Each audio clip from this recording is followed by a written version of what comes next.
você já conhece, né? E do meu lado direito, não, esquerdo, de cima, não sei de onde ele vai aparecer, gente, mas ele vai aparecer.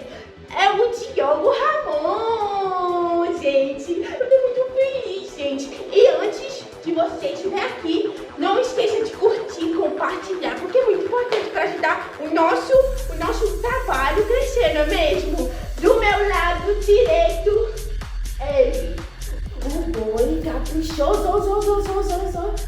E do meu lado esquerdo, o boi garantido, que vai fazer uma grande apresentação pra vocês aí de casa, é isso mesmo.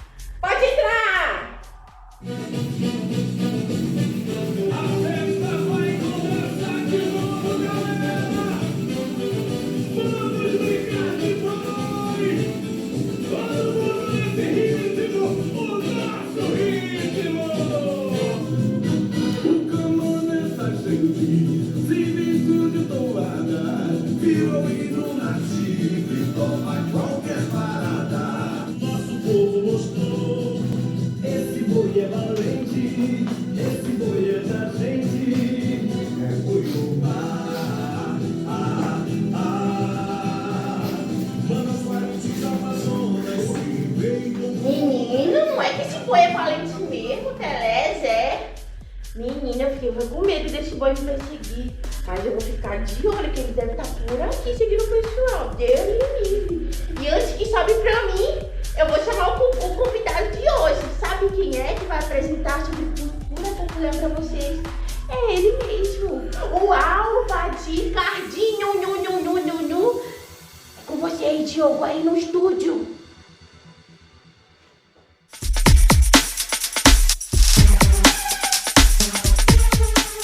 Olá, meu povo! Estamos começando outra entrevista aqui do nosso Entrevistarte e, como vocês sabem, nós estamos percorrendo vários espaços da cidade de Manaus e essa nossa entrevista de hoje está sendo feita aqui no Centro Cultural dos Povos da Amazônia, na Cúpula Rio Amazonas.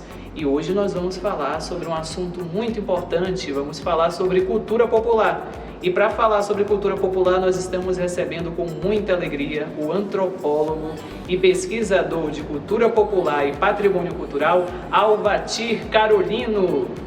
Diogo Ramon, eu quero agradecer esse convite, né, a toda a equipe do Entrevistarte e contem comigo aqui para conversar sobre culturas populares e patrimônio cultural. E aí nós vamos começar daquele jeito como a gente sempre faz. A gente começa querendo saber quem é o nosso entrevistado, o que foi, como que foi para ele chegar nesse mundo, né? O seu mundo, o mundo da cultura popular. A gente quer saber quem é você. Bom, Ramon, até chegar à cultura popular, eu penso que eu já nasci nela. Então eu já cheguei dentro de um ambiente, né? Eu nasci no bairro de Cachoeirinha. O bairro de Cachoeirinha é um bairro centenário, com muitos elementos de culturas populares. Aliás, ele já foi concebido como um bairro para ser o subúrbio de Manaus. Então, em se tratando de subúrbio, ali ficava a cultura popular. E a cultura erudita ficava a partir da ponte, né? O chamado centro da cidade, que naquele período se chamava de cidade. Cachoeirinha não era a cidade, era o subúrbio. Então, a gente já nasce dentro de um contexto e... Quando eu vim ao mundo, né, eu sou a 4ª geração de uma família neste bairro. Minha bisavó, né, Mariana, foi para o bairro no final do século XIX. E aí lá nasceram a minha avó, os meus pais, meus tios, eu nasci. E um detalhe, mesmo não morando mais na Cachoeirinha, quando nasceram meus filhos, eu fiz questão de que eles nascessem numa maternidade no bairro de Cachoeirinha. E o que é Cachoeirinha? É esse bairro que tem, por exemplo, o Boi-Bumbá Corre-Campo, né, que tem 80 anos de criação. É o bairro onde nasceram as primeiras escolas de samba na década de 40, 50. É um bairro onde o próprio festival folclórico tem seus primeiros anos, antes da sua oficialização em 1957, que na verdade o festival folclórico ele nasce em 47, ele nasce no bairro de Cachoeirinha. Então o bairro de Cachoeirinha é essência na cidade de Manaus, não só Cachoeirinha, mas outros bairros, mas aqui eu estou falando a partir da minha pessoa, né? Como é que eu chego, né, a esse mundo das culturas populares. Eu prefiro dizer que eu nasci nesse meio. E aí a gente vê, já surgiu aí o nome do Corre Campo, a gente sabe que você tem uma história muito forte aí, até hoje ligada à questão do boi. E o boi é uma manifestação, né, aí que a gente sabe dentro da cultura popular, fortíssima na região norte, fortíssima dentro do Amazonas. A gente quer saber como que é essa relação com o Corre Campo. A gente quer saber um pouco mais disso. Então, Diogo, Ramon, você falou muito bem, né? O boi, o brinquedo, né? O boi de pano, é uma expressão cultural muito importante no Brasil. De tal forma que Mário de Andrade, quando inicia suas pesquisas sobre folclore, ele vai cravar uma coisa fundamental. Diz que o boi é o animal nacional.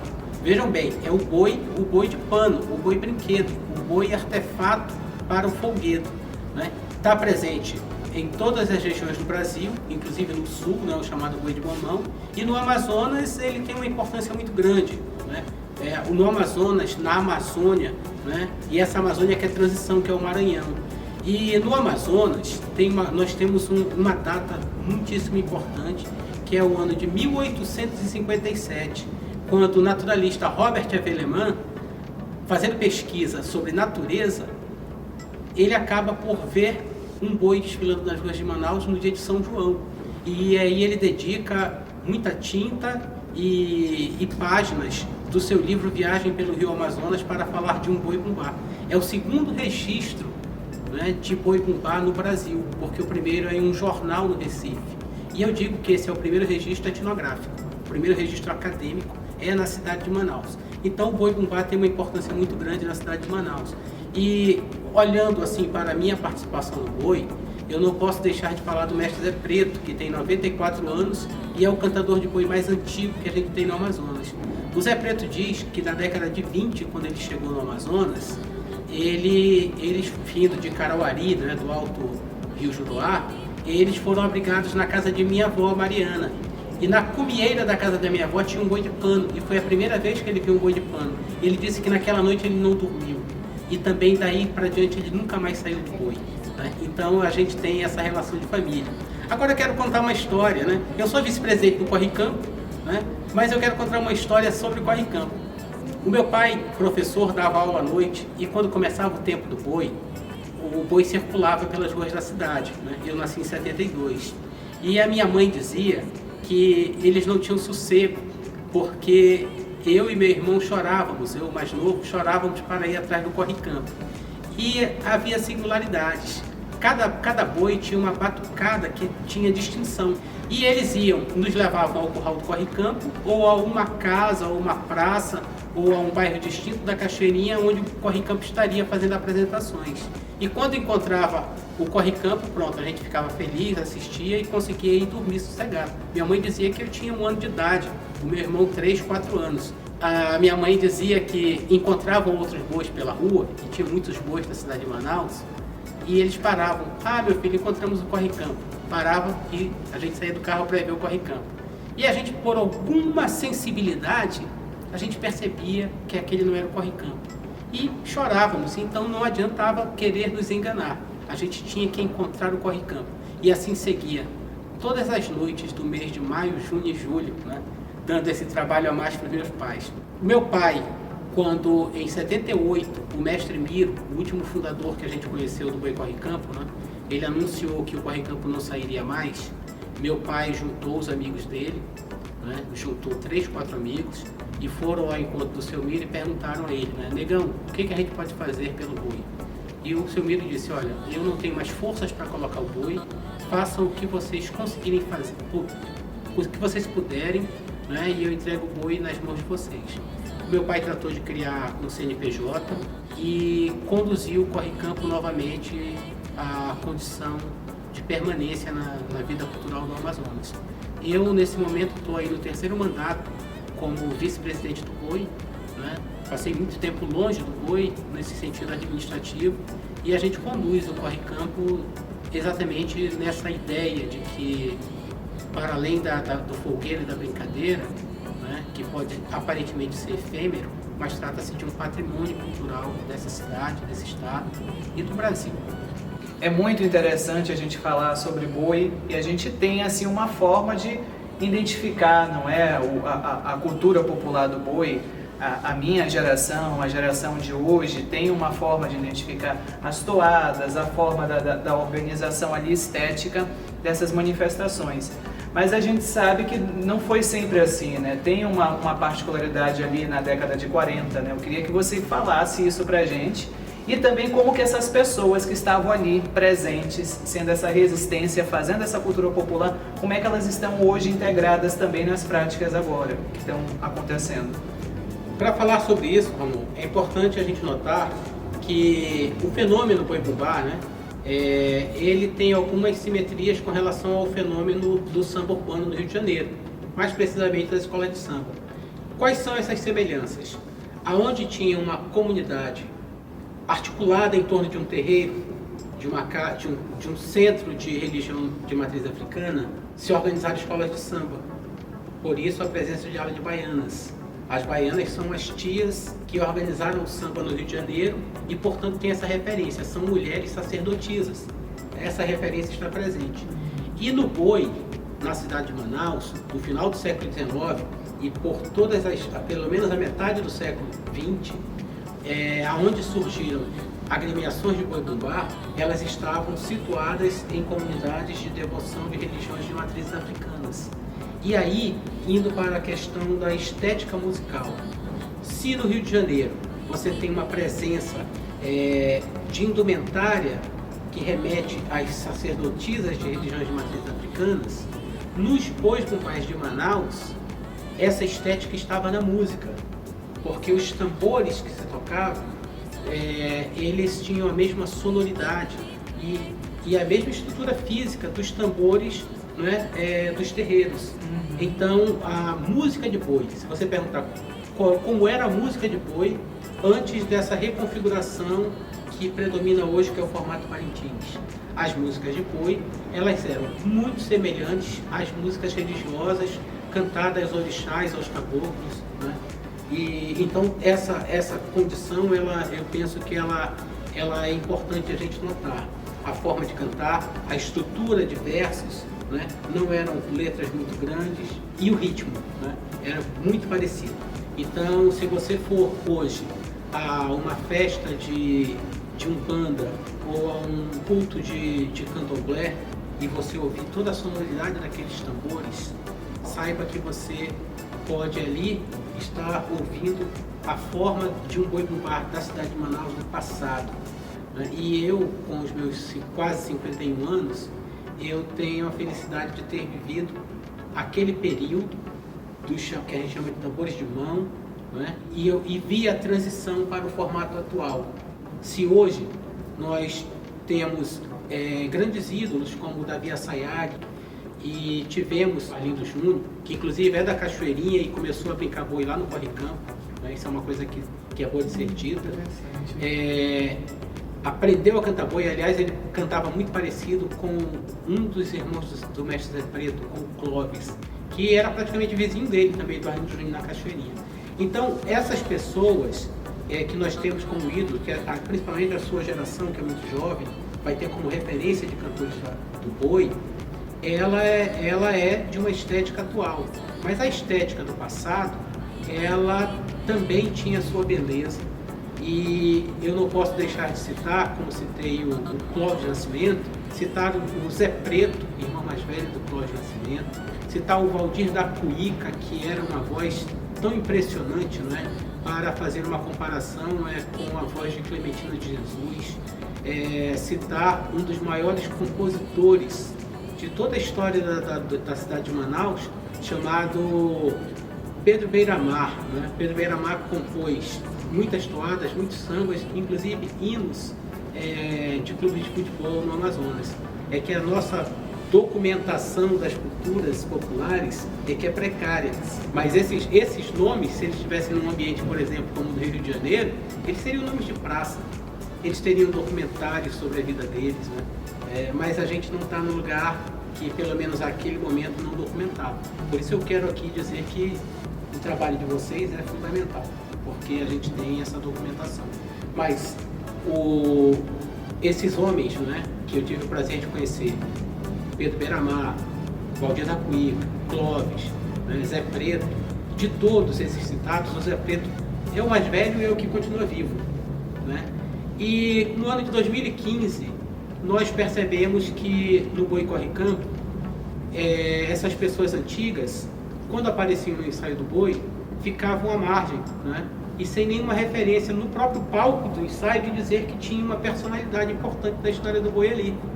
E nós fizemos uma reunião e criamos um segmento dentro do Boi Corre Campo chamado Guardiões da Tradição. É um equivalente para uma escola de samba como uma velha guarda. E Guardiões da Tradição, eles se reúnem, né, algumas vezes, principalmente no período dos ensaios do boi, e quando o boi vai à sua apresentação oficial, eles e elas estão lá com seus trajes branco e a blusa do ano específica para eles. Eles, na faixa dos 80 para 90 anos, já têm as dificuldades de locomoção, quando é necessário vai um acompanhante, e são as primeiras pessoas que adentram a arena na apresentação do Corre Campo. Então nós criamos essa condição para trazer essas pessoas, né, a vida social daquilo que eles criaram, daquilo que eles preservaram e que nos passaram. Então é mais do que justo que a gente coloque essas pessoas nessa condição. Falei do Zé Preto, que é uma das pessoas aí que está viva dessa geração, mas tem outras pessoas, como uma pessoa muito conhecida em função do Teatro Amazonas, que é o Seu Nonatinho. O Seu Nonatinho, ele é membro fundador deste segmento do boi que nós idealizamos, chamado Guardiões da Tradição. Todo ano ele está com a gente na arena, porque ele em 1942 foi o primeiro vaqueiro do Corre Campo. E Seu Nonatinho, ele tem a condição, assim, que é muito bacana, de articular tantas outras pessoas, né? Quando a gente vai na casa de alguns senhores e diz: seu Federal, vamos lá. Ele falou: não, mas o boi não é mais da forma como eu gosto, eu nem gosto mais do jeito que está. Mas seu Federal, até o Nonatinho está lá. Ah, o Nonatinho está lá? O Zé Preto, ele está lá, então diga que eu vou. Então a gente tem que utilizar essas pessoas para conseguir fazer essas mobilizações. E é muito interessante que às vezes a gente está conversando com pessoas que estão ali na faixa dos 19, 20 anos, né? Que estão no boi, e às vezes eles nem sabem que um avô ou um bisavô que mora às vezes na mesma casa dele brincava no Corre Campo. É na medida que a gente vai conversando, fazendo as articulações, que a gente vê essa coisa ressurgir, né? Então eu tenho muita satisfação de ter ajudado a fazer esse encontro das pessoas antigas. Tá muito interessante, muitas coisas aqui que o professor está trazendo para a gente, o nosso entrevistado. Mas uma coisa assim que é muito importante da gente pensar, é um tema importantíssimo que a gente está trazendo, a cultura popular aqui no Entrevistarte. Nós não conseguimos colocar nas 12 entrevistas da primeira temporada, fizemos questão de colocar essa temática, essa manifestação artística para ser pensada agora na segunda temporada. E eu gostaria assim que você compartilhasse aqui com a gente como que você vê frente às novas tecnologias, esse mundo globalizado, do imediatismo, da questão midiática, como é que essa cultura popular está presente, como é que ela chega nessas novas gerações, e também pensar como é essa comunicação com os demais, né? com a geração anterior. Como é que é isso? A primeira questão que você coloca, Ramon, ela diz respeito à forma pela qual a comunicação, né, ela se dá no sentido da difusão das culturas populares. Sem dúvida, é muito importante que essas formas, né, da rede mundial de computadores e todos os instrumentos para situar as culturas populares na rede mundial de computadores têm a sua importância.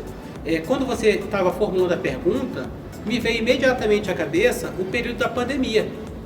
O período da pandemia foi um período trágico em todos os sentidos, mas principalmente para a cultura popular.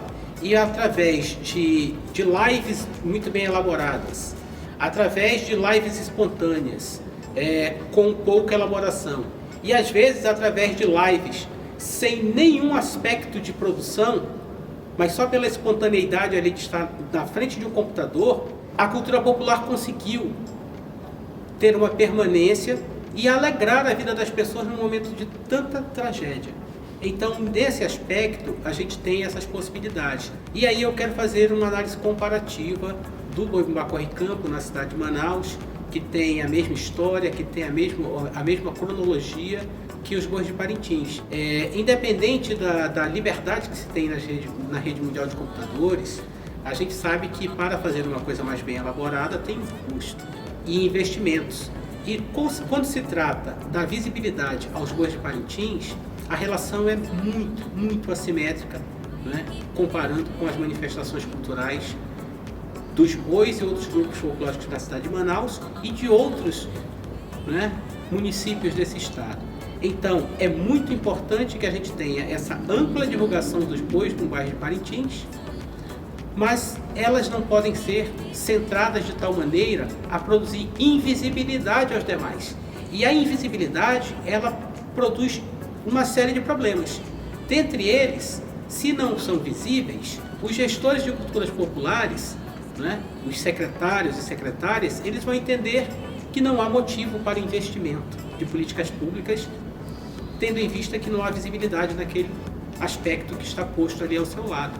E aí é o problema que eu gostaria de situar, né, a vocês, para que a gente possa pensar, discutir e encontrar um caminho que seja a permanência da ampla divulgação e visibilidade dos bois de Parintins, seja com recursos do município de Parintins, do governo do estado do Amazonas, com recursos federais e recursos de empresas privadas, que permaneça, né, e até seja ampliada, mas que tenha uma paridade e também sejam deslocados recursos que não são somente financeiros, né? Outras formas de recursos, como capital humano, para ajudar a construir uma visibilidade maior para outras manifestações de culturas populares que não somente os dois bois de Parintins.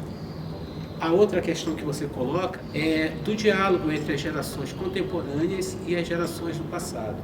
Eu quero dar um exemplo, né?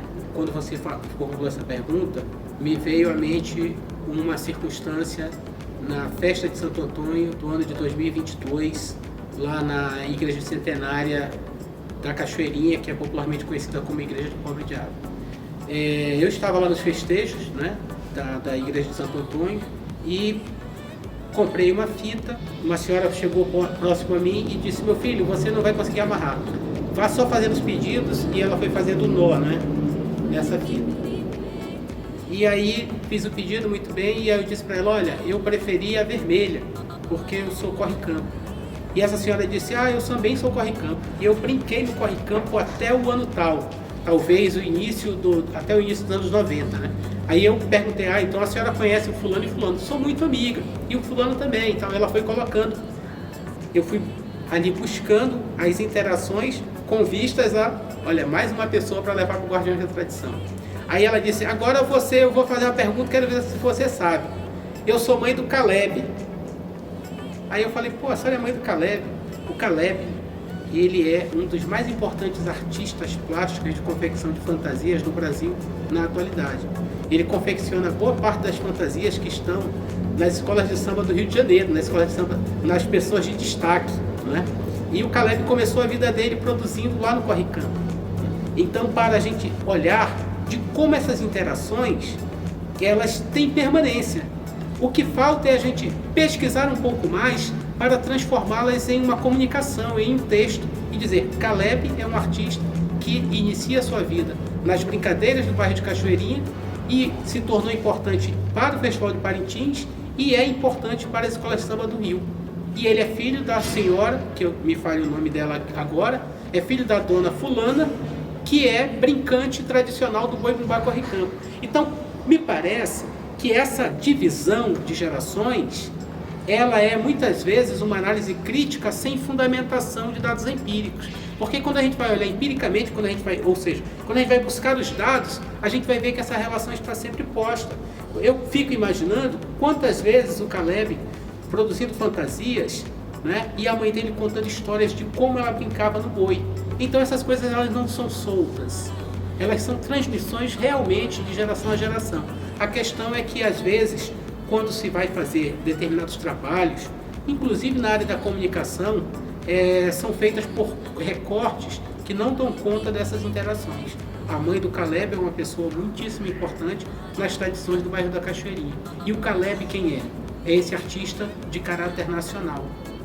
No entanto, ele é a sequência de geração, né, daquela família totalmente ligada às culturas populares da cidade de Manaus e hoje com influência no Brasil.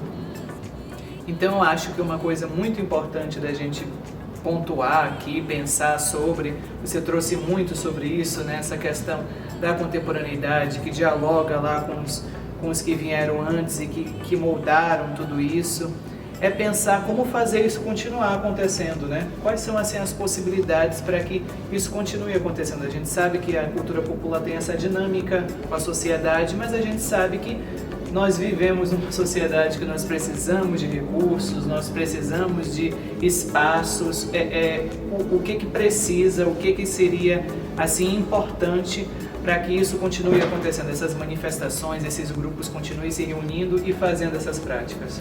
Bom, eu penso que é necessário o estabelecimento de políticas públicas com um diálogo mais amplo com esses segmentos.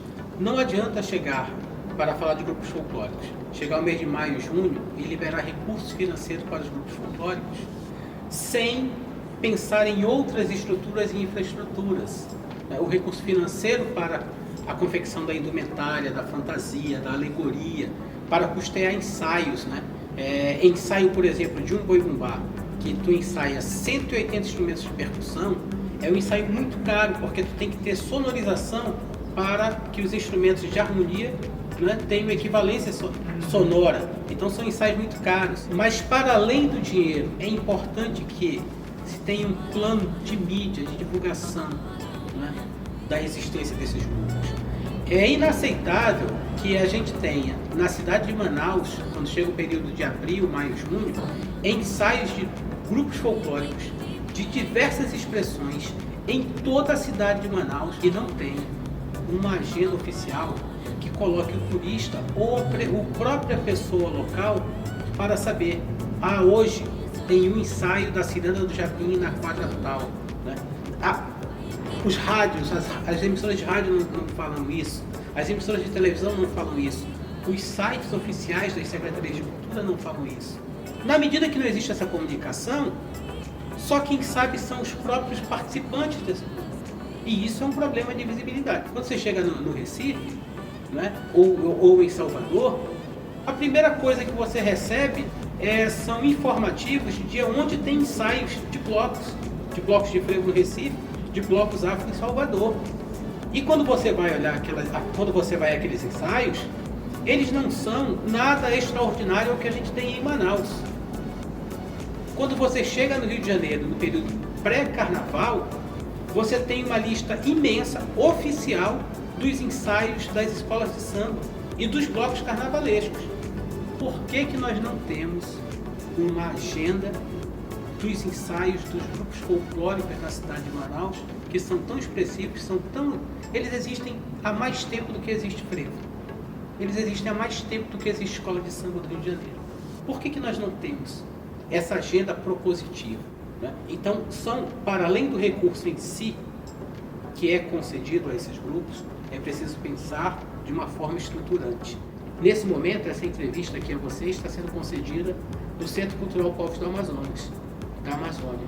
E aqui ao lado tem um grande anfiteatro, que ele foi construído a partir de um movimento social dos grupos folclóricos de Manaus para ter a chamada Bola da Sulfurama como espaço dos grupos folclóricos. Mas a concepção arquitetônica não dialogou com os grupos folclóricos. Esse espaço não é bom para as apresentações. A arena dele é imensa, não é possível ocupá-la toda, e a arquibancada distancia o público. Ora, isso é anti-espetáculo. A gente precisa repensar, portanto, a relação de cultura popular, não somente com a dotação orçamentária para cada grupo, mas nas questões estruturantes.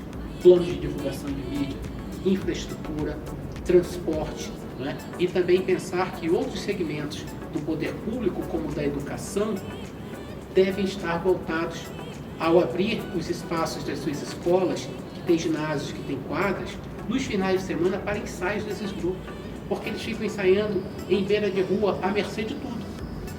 Importantíssimo, né? Essas últimas falas, que não se finda no efêmero, mas tem muitos lugares que são atingidos com a prática que está sendo feita ali, não só do momento da apresentação, mas todo o processo ali social, de organização desses grupos, de estar ali e como que aquilo vai chegar para quem vai estar assistindo também, né? Para quem vai estar contemplando, para quem vai estar participando daquela manifestação. Acho que isso é muito importante, né? E agora chegou aquele momento, é o momento dela. O que você preparou, Pambolo? Você está dançando aí? Cultura popular hoje. Qual a sua pergunta para o nosso entrevistado?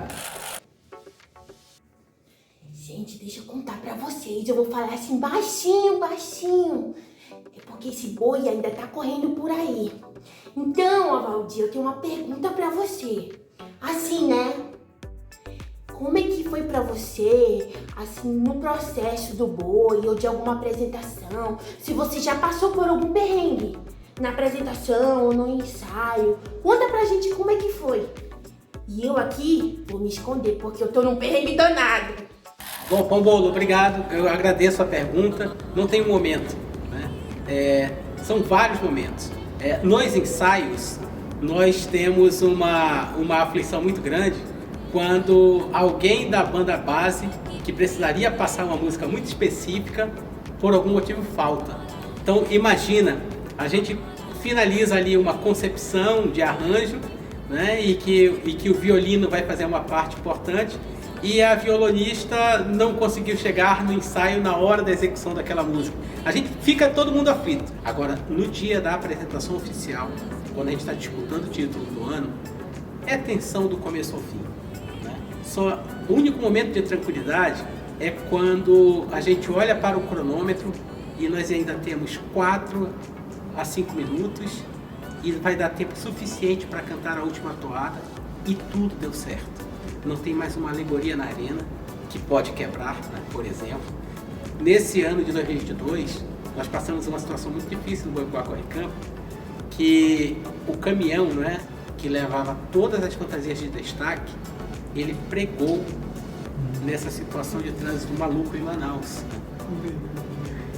E aí, imagina, o boi já ia entrar, nós tivemos que fazer uma força de carregar as fantasias, né, para conseguir colocar as indumentárias. Né? Então, Pambolo, a todo momento, isso é muito interessante a pergunta, porque quem não conhece a produção cultural e a arte por dentro, tem a falsa impressão de que tudo é uma fluidez, né? Sem conflitos, sem transtornos. E não é. E aí mais uma entrevista vai chegando ao fim. Essa entrevista de hoje, posso dizer que foi uma aula realmente, muito compartilhamento de conhecimento. Não é aula no sentido assim da gente ficar cansado, não, é aula da gente ficar com vontade de escutar cada vez mais. A gente agradece muito a sua presença aqui com a gente, fazendo parte dessa segunda temporada. Mas, como é a nossa tradição, não é? Nós vamos terminar com o nosso bate-bola. Eu fiquei sabendo que é flamenguista, né? Nível mundial, nível mundial e nível regional. Regional sou Fast Clube. Tá aí, beleza, legal. Bora lá pro nosso bate-bola então. Começando. Felicidade. Saúde. Saúde. Legal. Conhecimento. Troca. Estudo. Aquilo que se gosta. E educação. Para todos. Cultura. Um fundamento. Cultura popular. Um fundamento maior. E corre campo. O boi que mobiliza o sentimento meu e de todos da minha família. Agora essa todo mundo quer saber. Um livro. Capitães de Areia é o livro mais importante da minha vida. Capitães de Areia, que legal. E tem um aqui, não é? Esse aqui é Festa da Trabalho. É o primeiro livro que eu publiquei, que resulta da minha dissertação de mestrado em 2007 no Sociedade de Cultura, que é exatamente o livro sobre culturas populares na cidade de Manaus. Hoje ele está esgotado, não tem, né? A gente vai providenciar colocá-lo na rede mundial de computadores e dar essa Importante disponibilidade. isso. Legal. E aí, para terminar com chave de ouro, você para você mesmo. Alguém que pensa, que ocupa muito o pensamento na superação das desigualdades sociais e, ao mesmo tempo, na valorização da diversidade cultural.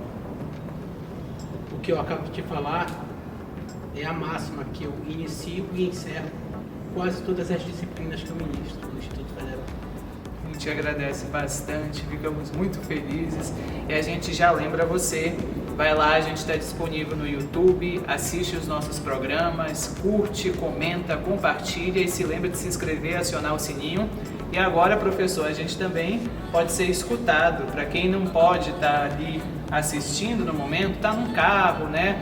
Tá deitado, com o olho fechado, pode escutar aqui a entrevista do professor. A gente está no Spotify e no Deezer também. Só é acessar lá e entrevistar-te. A gente agradece muito, professor. Muito obrigado por ter aceitado o nosso convite e por estar aqui fazendo parte dessa temporada tão especial. Obrigado. Eu agradeço e parabenizo, né, a toda a equipe do Entrevista Arte, né, e a você, Ramon.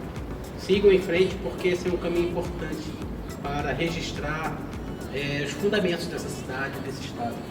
Muito obrigado, professor. Muito obrigado por você estar aqui com a gente. Beijão e até a próxima. Gente, muito obrigado por estar aqui com vocês. Eu amei o dia de hoje. Graças a Deus que aquele boi nojento foi embora. Amei, menina. Não tava aguentando mais. Mas é isso, gente. Um beijo no coração de vocês. Muito obrigado por esse momento. Vai estar gravado no YouTube e no Spotify. Não esqueçam. E